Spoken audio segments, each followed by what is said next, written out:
मैं एक कहानी आपको बताने जा रहा हूँ। उसमें अपने को ये सीख मिलती है कि एक सामान्य आदमी भी अपनी बुद्धिमत्ता का उपयोग करके किसी भी प्रश्न का उत्तर या समाधान कैसे खोज सकता है। एक गांव में एक भीमा नाम का किसान था और वो उसके पास एक छोटा सा खेत भी था और घर में माँ और पत्नी भी थी और वो रोज ईमानदारी से अपने खेत में खूब मेहनत मजदूरी करके तरबूज उगाता था। वो सिर्फ तरबूज की ही खेती करता था। उसे तरबूज पसंद भी थे और परीक्षा भी थी अच्छी तरह से कि तरबूज अच्छा कौन सा, खराब कौन सा, कौन सा तरबूज पक गया है, कौन सा अभी देर लगेगी, ये सब उसको जानकारी थी। वो रोज सुबह खेत में जाता, तरबूज छाट छाट के अच्छे तरबूज जो है अब पक गए हैं, उनको बेचना है वो निकालता और गाड़ी में भर के गांव में सब जगह मोहल्लों में जाके तरबूज बेचता। ऐसे ही दिन वो तरबूजों की परीक्षा कर रहा था, कौन से तरबूज आज निकालना है। उतने में उसके पड़ोस का एक किसान आया और वो बोला, अरे क्या भीमा से, आप तो यार ये तरबूज कहाँ गांव में बेचते जा रहे हो, क्यों नहीं आप ये शहर ले जाते हो, मंडी में बेचोगे, फटाफट जल्दी काम हो जाएगा, फ्री भी हो जाओगे और पैसे भी अच्छे मिलेंगे। तो भीमा बोला, नहीं नहीं ऐसी बात नहीं है, मंडी में जाऊंगा तो वहां दलाल लोग रहते हैं। वो दलाल जो है वो कम भाव में किसानों से खरीदते हैं और फिर अपना बड़ा मुनाफा मिला के दुकानदारों को बेचते हैं।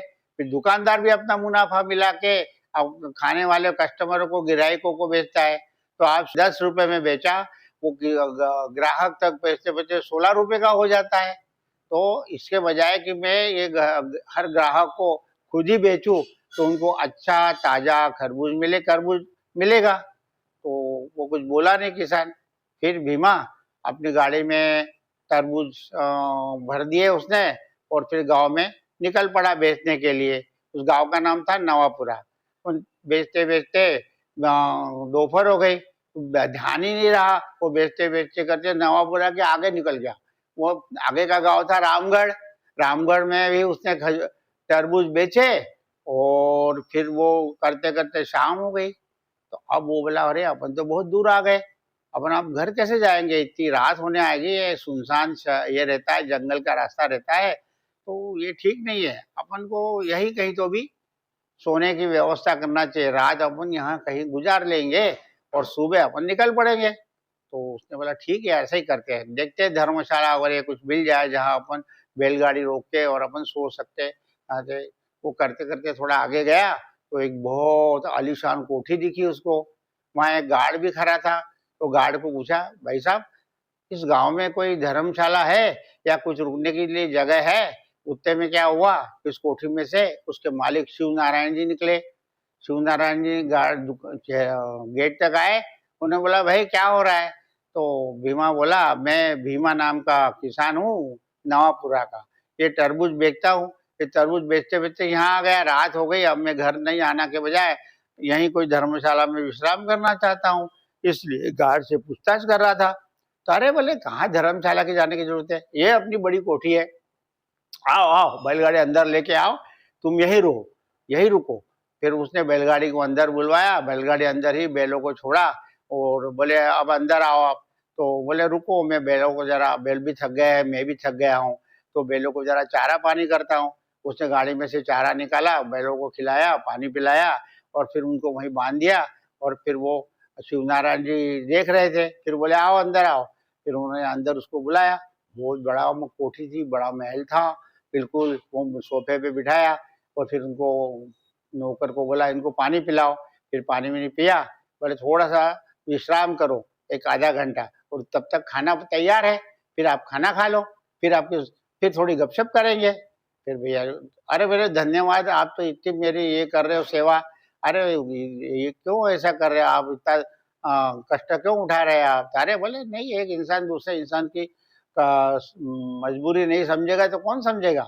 ऐसा करके उन्होंने थोड़ी गपशप करी। आधे घंटे बाद उनको अच्छा सा खाना खिलाया, रोटी सब्जी दाल सब सब था, सलाद वो सब खा के और वो थोड़ी देर गपशप करके और फिर शिवरायन बोले, अब रात बहुत हो गई है, मैं भी सोने जाता हूँ, तुम भी ये पड़ोस के कमरे में सो जाओ। शिव भीमा बोला, ठीक है। फिर उन्होंने शिवनारायण जी ने अपने नौकर को बोल के पड़ोस के कमरे में अच्छा सा बिस्तर लगवा दिया और भीमा को बोले कि सो जाओ यहाँ, फिर सुबह देखेंगे। तो शिवनारायण भी अपने कमरे में सोने चले गए और भीमा भी उस कमरे में सोने चला गया। और इतना थका था, दिन भर बैलगाड़ी चला चला के, तरबूज बेच बेच के थका हुआ था, उसको भट से नींद लग गई और गहरी नींद में सो गया। सुबह जब पक्षियों की चहचहाट सुनी तो उसकी नींद खुली। उसने बोला अरे बाप रे, बहुत तो देर तो नहीं हो गई? बोले अभी अभी दिन निकल रहा है, चलो अपन जल्दी से तैयार होते हैं, फ्रेश व्रेश होते हैं और फिर अपन निकल पड़ते हैं, जिससे अपन घर पे पहुंचेंगे। घर माँ और पत्नी भी इंतजार कर रहे होंगे कि बहुत टाइम हो गया, क्या बात है, आज आए ही नहीं है। तो फिर उसने बाहर आया तो देखा बैलगाड़ी में जो तरबूज रखे थे वो तो आधे गायब थे। तो बोला अरे ये क्या हो गया, ये तो अच्छे कंपाउंड में रखी हुई बैलगाड़ी थी, यहाँ कौन ले गया? उसने शिवनारायण जी को आवाज लगाया। शिवनारायण जी बाहर आए, बोले क्या हुआ? बोले देखो ना, मेरे बैलगाड़ी में जितने तरबूज थे उससे आधे रह गए, आधे तो चोरी हो गए। तो शिवनारायण जी को गुस्सा हुआ, अरे बोले क्या तुम मुझे चोर समझते हो? मैंने ऐसा नहीं कहा कि आपने चोरी की, पर अब आपके कंपाउंड में रखा है बैलगाड़ी, बाहर गार्ड है, सब कुछ है, फिर ये तरबूज चोरी कैसे हो गए? बोले मैंने तेरे को तो तेरी मदद की, तेरे को रात को अच्छा खाना खिलाया, सुलाया, तेरी व्यवस्था की, और तू मुझे ही चोर कहता है? तो देख ले, ऐसा ऐसी बात करेगा तो मैं तेरे धक्के मार के निकाल दूंगा। तू क्या समझता है, इस गांव में फिर से दोबारा मत आना, किसी की मदद करो, यही जमाना ही नहीं है। आज तुमको मैंने इतनी मदद की और तुम मुझे चोर ठहरा रहे हो। वहां समझ गया कि अब ये आदमी बहुत बड़ा है, इसके नौकर चाकर भी है, ये वास्तव में अपने से इससे पंगा लेना ठीक नहीं है। तो उसने बोला चलो, उसने अपने गाड़ी जोती और वो बाहर निकल पड़ा। निकलते निकलते उसके दिमाग चला, वो मुखिया के पास गया, रामगढ़ का मुखिया। जस्ट बरामदे में चाय पी रहे थे, उनको राम राम किया। बोले मेरा नाम भीमा है, मैं नवापुरा से आया हूँ और वहां से तरबूज बेचते बेचते कल इधर आ गया था, रात हो गई, फिर शिवनारायण जी ने मेरे को आसरा दिया, सोने के लिए जगह दी, खाना खिलाया। पर आज सुबह में जब उठा तो देखा कि मेरे आधे तरबूज गायब हो गए। तो क्या बोले, मतलब तेरा कहना है कि शिवनारायण जी ने तरबूज चुराए? बोले मैं ऐसा नहीं कह रहा हूँ, पर मेरे तरबूज चोरी हो गए हैं। अब शिवनारायण चोर है या नहीं है, ये आपको डिसाइड करना है। अब वो सरपंच मुखिया जो थे वो भी असमझ में पड़ गए कि अरे भाई, आप शिवनारायण सरी का अमीर आदमी है, वो तरबूज कैसे चोरी करेगा, और यदि उसके ऊपर आरोप लगा है तो सिद्ध भी करना पड़ेगा, ऐसा कहने से तो नहीं चलेगा। सोचे, बोले क्या सोचो, बैठो, बोले मैं देखता हूँ क्या करना है। फिर शिवनारायण जी को बुलाते हैं। फिर उन्होंने एक आदमी को भेजा और शिवनारायण जी को बुलाया।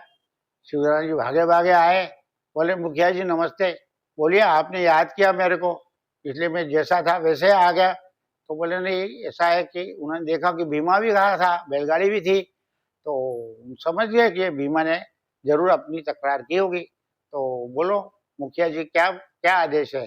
बोले ये भीमा आपके यहाँ रात को रुका था। बोले हाँ, मैंने रुकवाया था, खाना खिलाया, सोने की जगह दी, मैंने तो बहुत एहसान किया इसके ऊपर, पर आज सुबह से वो तरबूज गायब हो गए, ऐसा कह के मेरे को ही चोरी का आरोप लग रहा है, किसी की मदद करने का तो कोई जमाना ही नहीं रहा। तो मुखिया बोले ऐसी बात नहीं है, अपन तलाश करते हैं कि चोरी हो गई तो किसने किए, क्या किए, एक काम करते हैं।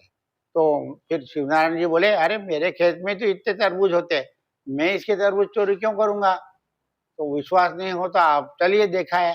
तो मुखिया जी बोले नहीं, एक काम करो, बोले तुम अपने खेत से तुम्हारा तरबूज ले आओ, और फिर भीमा को बोले तुम गाड़ी में से तुम्हारा तरबूज निकालो, दोनों तरबूज यहाँ रखो, तब तक मैं कुछ करता हूँ। फिर उन्होंने क्या किया, थोड़ी देर में जब शिवनारायण गया अपने खेत में तरबूज लेने, वो जब तक आया तब तक वो वहां देखा तो एक वैद्यराज भी थे, एक मधुकर नाम का किसान भी था, और दो चार लोग और इकट्ठे हो गए थे देखने के लिए क्या हो रहा है करके। तो मुखिया जी बोले देखो भाई, ऐसा है, ये दोनों तरबूज रखे, शिवनारायण जी ये आपका है? बोले हाँ। और ये भीमा तेरा है? बोले हाँ। तो बोले मधुकर जी आओ, ये मधुकर जी बहुत अच्छे परीक्षक है, इनको बराबर ज्ञान है फलों के बारे में, कौन सा फल किस मिट्टी में पैदा हुआ है, कौन सा फल किस मिट्टी में पैदा हुआ है, उसकी कंडीशन कैसी है, ये सब वो बराबर पहचानते हैं, तो इसलिए मैंने इनको खास बुलाया है। तो मधुकर जी आगे आइए और बताइए कि ये दोनों फल जो है एक ही मिट्टी के बने हैं या अलग अलग मिट्टी के हैं। तो फिर उन्होंने मधुकर आए आगे, उन्होंने शिवनारायण जी का खेत का वो जो तरबूज था वो उठाया, बहुत बड़ा था। अच्छा, उन्होंने सूंघा ये करा, फिर भीमा के खेत का तरबूज भी उठाया, सूंघा, ये किया।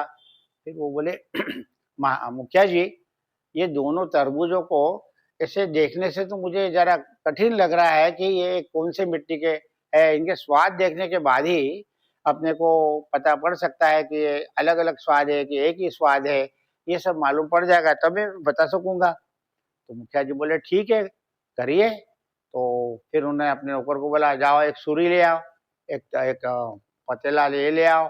तो उसने सुरी लाया, तो सुरी से उन्होंने एक टुकड़ा शिवनारायण जी के तरबूज से काटा।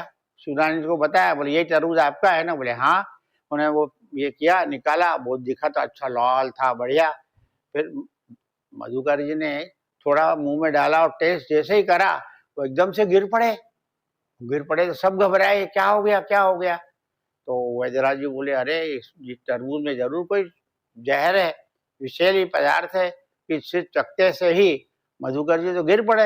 उन्होंने मधुकर जी की नाड़ी वाड़ी देखी, ये बोली, बोले इनकी थोड़ी ये करना पड़ेगा, इनके ऊपर उपचार, जहर इनको शरीर में फैल जाएगा तो अनर्थ हो जाएगा। तो मुखिया जी बोले, जो ले जाओ आप उनको आपके दवाखाने में और जल्दी से ट्रीटमेंट करो। तो सब लोग बोले कि अरे ये क्या हो गया, शिवनारायण जी का चेहरा भी देखने लायक हो गया।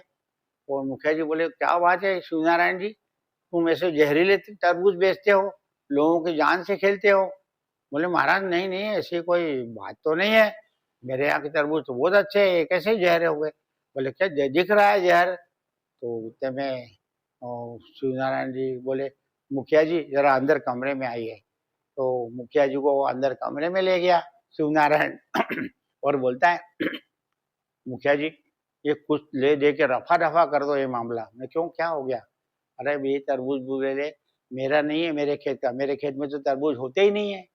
ये भी तरबूज ये भीमा के खेत का ही है, मैंने जो चुराए थे रात को, और अभी उसमें का तरबूज में लाके आपको बताया। तो मुखिया जी बोले, इसका मतलब ये हुआ भीमा का कहना सही है, आपने उसकी गाड़ी में से तरबूज चुराए। तो शिवराम जी बोले, हाँ गलती तो की मैंने चुराने की, हालांकि मेरे पास पैसों की कोई कमी नहीं है, पर लालच आ गया मन में कि तरबूज बहुत अच्छे दिख रहे हैं, तो 5-25 तरबूज मैंने इसमें से निकाल लिए। तो बोले, ये गलत काम किया आपने, तो आप इसके दोषी है, और यदि अभी मैं और एक मुकदमा भी लगा सकता हूँ आपके ऊपर कि आपने अपने खेत के जहरीले तरबूज लगाए हैं, इसके लोगों की जान भी जा सकती है, तो ये बहुत खतरनाक है।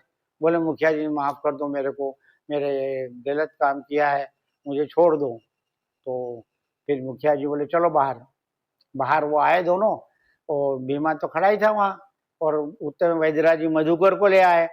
मधुकर स्वस्थ हो चला आ रहा था व्यवस्थित। तो शिवनारायण देखता है, अरे ये मधुकर तो अभी विषैला तरबूज के खा के गिर पड़ा था, और वैद्यराज जी इनको लेके आ रहे, अच्छे से बात करते आ रहे, ये तो बहुत जल्दी ठीक हो गए। मधुकर आया, वैद्यराज जी आए, भीमा भी था, शिवनारायण जी थे, मुखिया जी के अलावा वहां 2-4 गांव के लोग भी इकट्ठे हो गए, और वो सब देख रहे थे क्या हो गया। फिर मुखिया जी बोले, देखो भाई, मेरे को तो खोजबीन करना थी कि ये तरबूज शिवनारायण जी ने चुराया है या नहीं, तो इसीलिए मैंने ये मधुकर को बुलाया। ये मधुकर कोई फल का जानकार आदमी नहीं है कि ये कुछ रचना है, ये भी एक साधारण सा किसान है पड़ोस के गांव का, इसको कुछ ऐसा ज्यादा जान माने कुछ भी नहीं है। इसने तो सिर्फ ये मुझे को पता करना था, इसलिए उसको बुलाया था, और वैद्यराज जी को भी मालूम पड़े कि कुछ तकलीफ हुई तो वैद्यराज जी करेंगे, इसलिए वैद्यराज जी को बुलाया था। तो ये मधुकर एक साधारण आदमी है, इसको तरबूज के बारे में कोई जानकारी नहीं है कि इस मिट्टी का बना है या उस मिट्टी का बना है। और जो ये शिवनारायण जी का खेत का तरबूज जो बता रहे हैं, वो शिवनारायण जी के खेत के तरबूज में कोई जहरी पदार्थ नहीं है। ये तो पूरा नाटक बनाया था हमने पता करने के लिए, और इस नाटक में हमने ये पाया कि शिवनारायण जी ने भीमा के बैलगाड़ी में से तरबूज चुराए, और शिवनारायण जी ने कबूल भी किया है। इसका मतलब यह है, अब शिवनारायण जी को शिक्षा होना चाहिए, और भीमा को उन्होंने कुछ दंड के रूप में कुछ देना चाहिए। तो उन्होंने बोला जितने भी तरबूज चुराए है वो सब उनको वापस कर दे, और उनकी कीमत का पैसा भी उनको दे दे भीमा को। क्योंकि उनको जो तकलीफ हुई और यहाँ इतना समय भी गया उसका। और नारायण जी उनने हाथ जोड़ा, बोले मैं अपने नौकर से भी पैसे मंगवाता हूँ। उन्हें तरबूज मंगवाए, ऑफिस के पैसे भी मंगवाए और भीमा को दे दिए। और मुखिया जी को बोला, मुखिया जी मेरे को इस चोरी की जो भी सजा आप देना चाहते हो दे सकते हो, पर अजय आप पहला ही गुनाह है मेरा, आप माफ कर दो तो अच्छा है। मेरी बदनामी तो हो ही गई है इतने गांव में, इतना बड़ा अमीर आदमी में, और आज मेरी ये बदनामी हो गई है। उसके लिए मैं बाकी सभी गांव वालों को क्षमा मांगता हूँ और अब आइंदा से इस प्रकार का चोरी का कोई काम न करूंगा। इसीलिए मेरी भगवान से प्रार्थना है कि भगवान मुझे सद्बुद्धि दे। मुखिया जी बोले ठीक है, आज का ये मामला यहीं रफा दफा कर देते हैं। आपका पहला गुनाह है, इसलिए आपको मैं कोई और अलग शिक्षा नहीं देता हूँ। आप इस प्रकार से ध्यान रखिए आगे। बच्चों कैसी लगी आपको कहानी? अच्छी लगी तो मुझे बताइए।